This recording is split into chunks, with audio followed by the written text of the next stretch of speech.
चलिए आज हम लोग देखते हैं ट्रायंगल त्रिभुज का कुछ मल्टीपल चॉइस क्वेश्चन।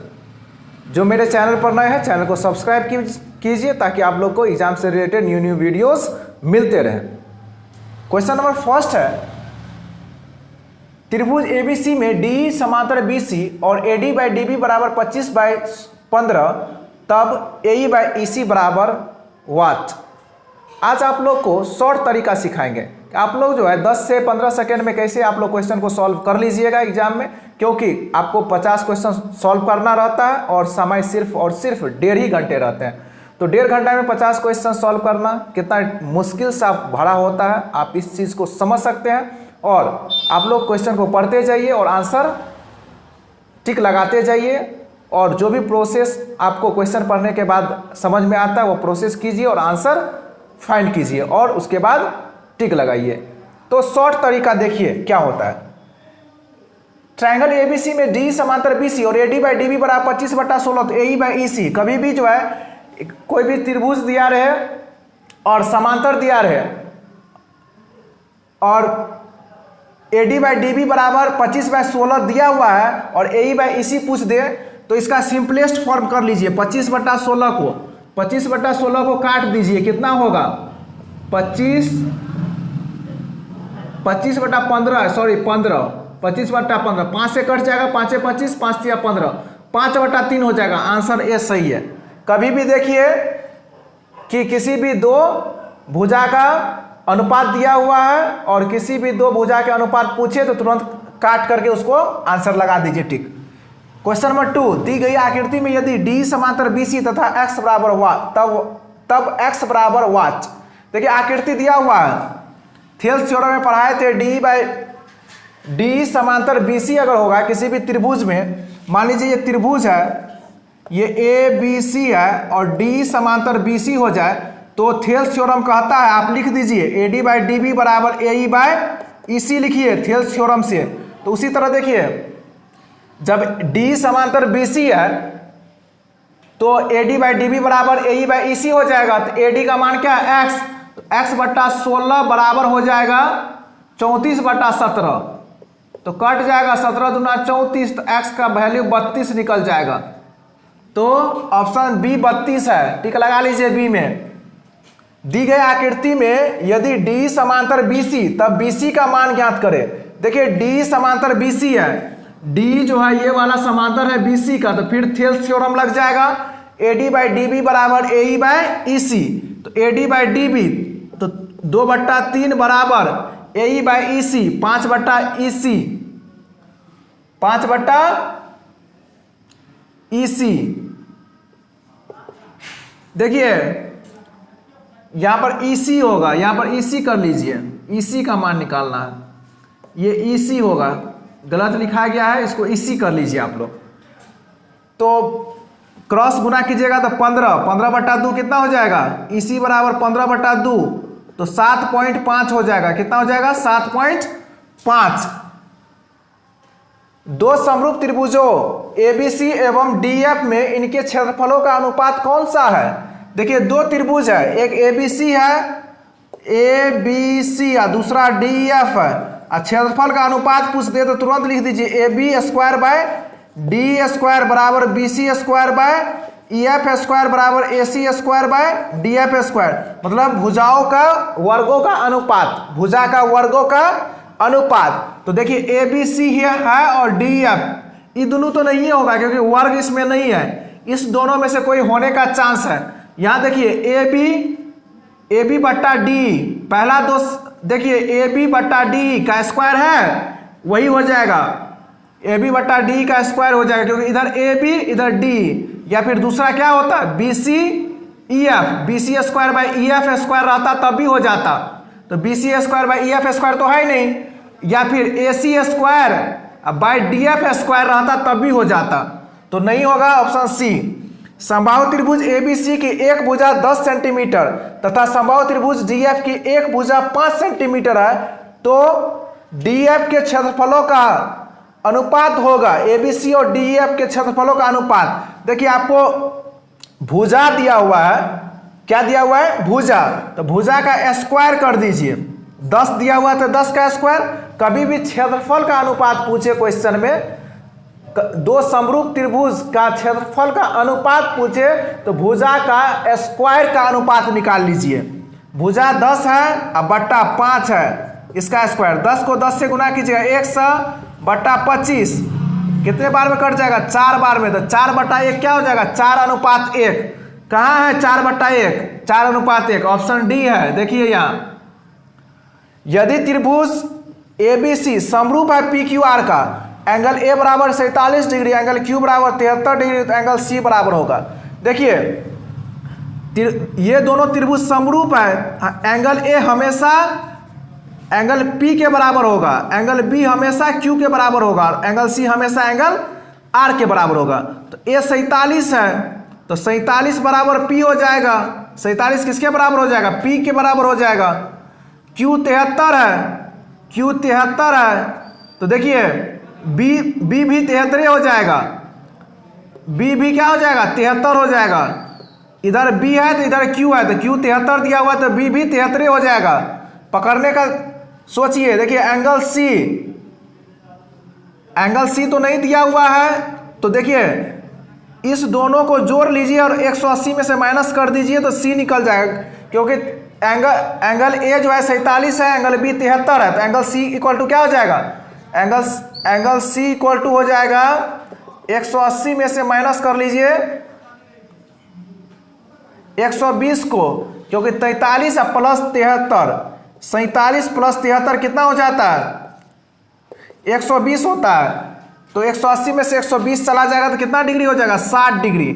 तो ऑप्शन बी में है 60 डिग्री। तो इस तरह से आप निकाल सकते हैं। अगर दो समरूप त्रिभुज है तो उसके संगत कोण बराबर होते हैं और संगत भुजाएं समानुपाती होती है, याद रखिए। या फिर समझ लीजिए फिर से, ये दो त्रिभुज है, ये ABC है, ABC, और ये त्रिभुज है DEF।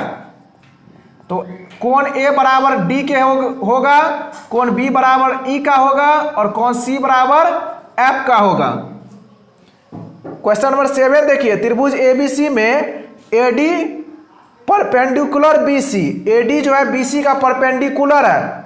देखिए यहां ड्रॉ कर रहे हैं, एक त्रिभुज है ABC, ये ABC त्रिभुज है, AD परपेंडिकुलर BC, AD इस तरह से आएगा, BC पर परपेंडिकुलर है, परपेंडिकुलर है, देख रहे हैं परपेंडिकुलर का साइन है, लंब है। AD बराबर BD बराबर 8 सेंटीमीटर, AD कहाँ है? ये है, BD बराबर 8 सेंटीमीटर और BC 23 है। देखिए पूरी 23 है यहाँ से यहाँ तक, ये 8 है तो ये 15 होगा कि नहीं होगा? 15 हो जाएगा। अब AC पूछ रहा है, देखिए ये यहाँ से एक समकोण त्रिभुज बन रहा है, तो समकोण त्रिभुज में AC बराबर क्या हो जाएगा? AC कर्ण बराबर लंब स्क्वायर जोड़ आधार स्क्वायर का अंदर दी रूट। तो AC बराबर क्या लिखिएगा? रूट अंडर लंब स्क्वायर, 8 स्क्वायर, 8 का स्क्वायर 64 होता है और 15 का स्क्वायर 225, तो 289 हो जाएगा। 289 किसका होता है? 17 का होता है। 17 गुना 17 होता है 289, तो 17 सेंटीमीटर इसका आंसर हो जाएगा। तो ऑप्शन सी में लगा लीजिए टिक। इस तरह से आप पढ़ करके जो है इजीली क्वेश्चन में टिक लगा सकते हैं। तो आप लोग को बार बार इसको रिवाइज करना होगा, क्योंकि एग्जाम में समय कम रहते हैं, सोचने का मौका भी नहीं मिलेगा, और आप लोग को जितना जल्दी से जल्दी सॉल्व करके गोला लगा दीजिए उतना आप लोग के लिए बेहतर है। चलिए देखते हैं कुछ और प्रश्न। देखिए क्वेश्चन नंबर 8 है, किसी समकोण त्रिभुज में लंब बराबर होता है। देखिए लंब बराबर होता है, पाइथागोरस जो है एक मैथमेटिशियन थे, उन्होंने समकोण त्रिभुज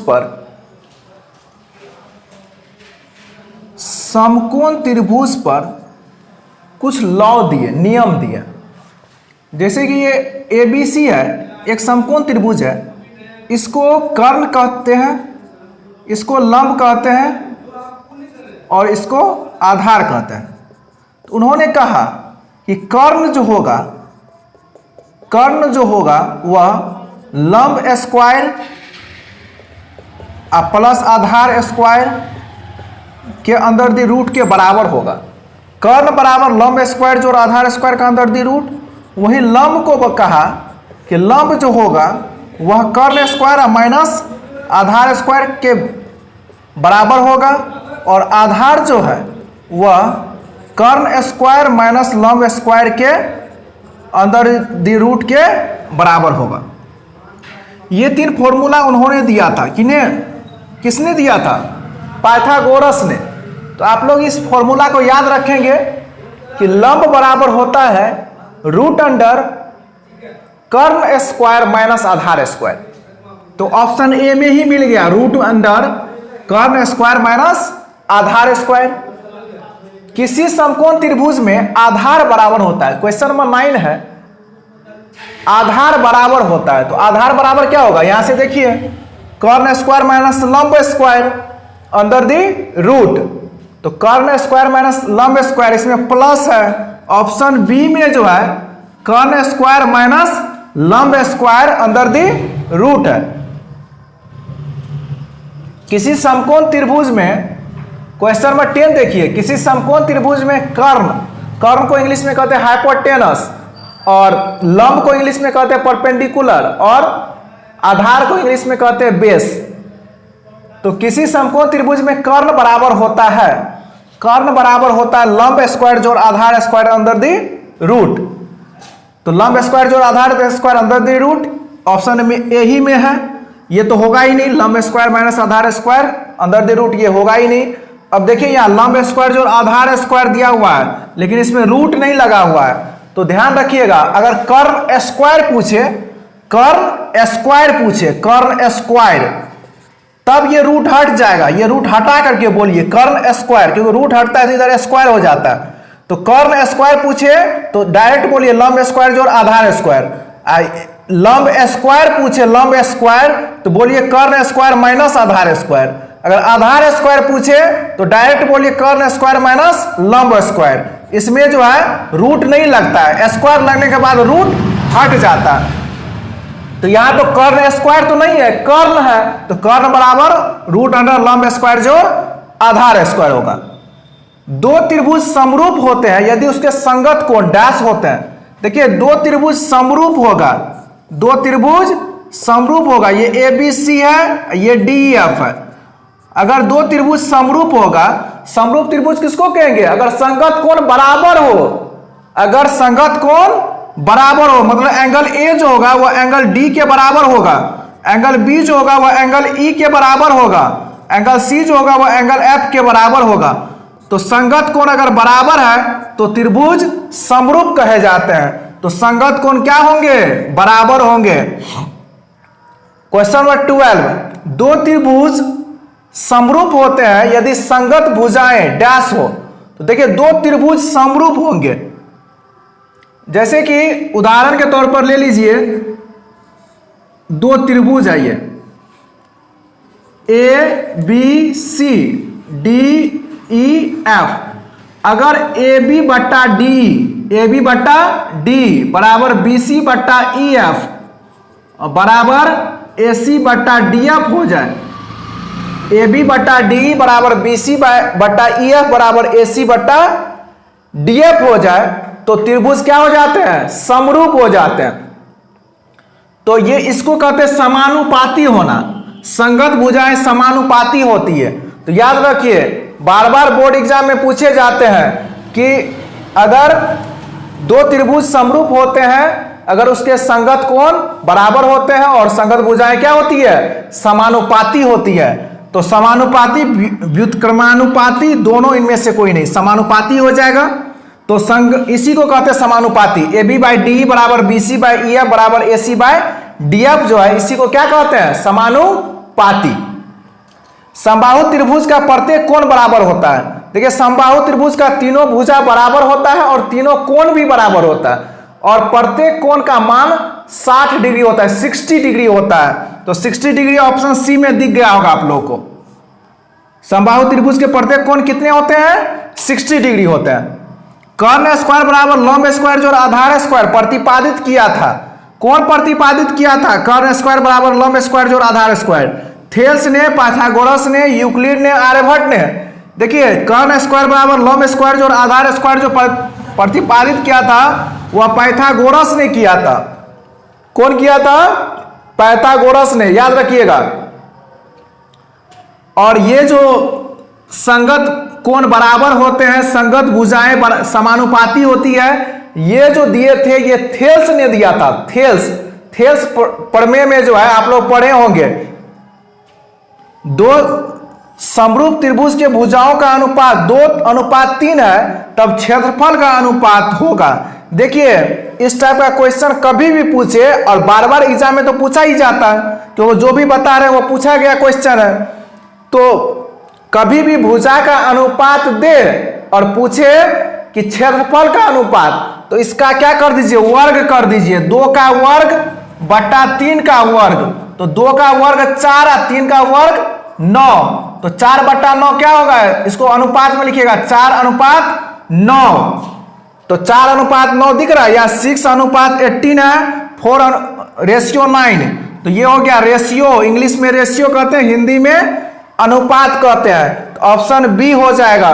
तो कभी भी भुजा का अनुपात दिया हो, अगर पूछे क्षेत्रफल का अनुपात क्या होगा, अगर त्रिभुज समरूप है तो क्या कीजिए? स्क्वायर कर दीजिए। स्क्वायर मतलब क्या होता है? वर्ग कर दीजिए। 2 का स्क्वायर और 3 का स्क्वायर, 4 और 3 का स्क्वायर 9, तो 4/9, 4:9। देखिए और आंसर टिक लगाइए। तो समझ सकते हैं, अभी जो बताए हैं 10 सेकेंड भी बहुत ज्यादा हो जाएगा आप लोग के लिए सॉल्व करना। आप लोग पढ़िएगा और टिक लगाइएगा, 1 से 2 सेकेंड में आप क्वेश्चन को सॉल्व कर सकते हैं। तो आज इतना ही, फिर हम लोग मिलेंगे नेक्स्ट वीडियो में। तब तक के लिए जय हिंद।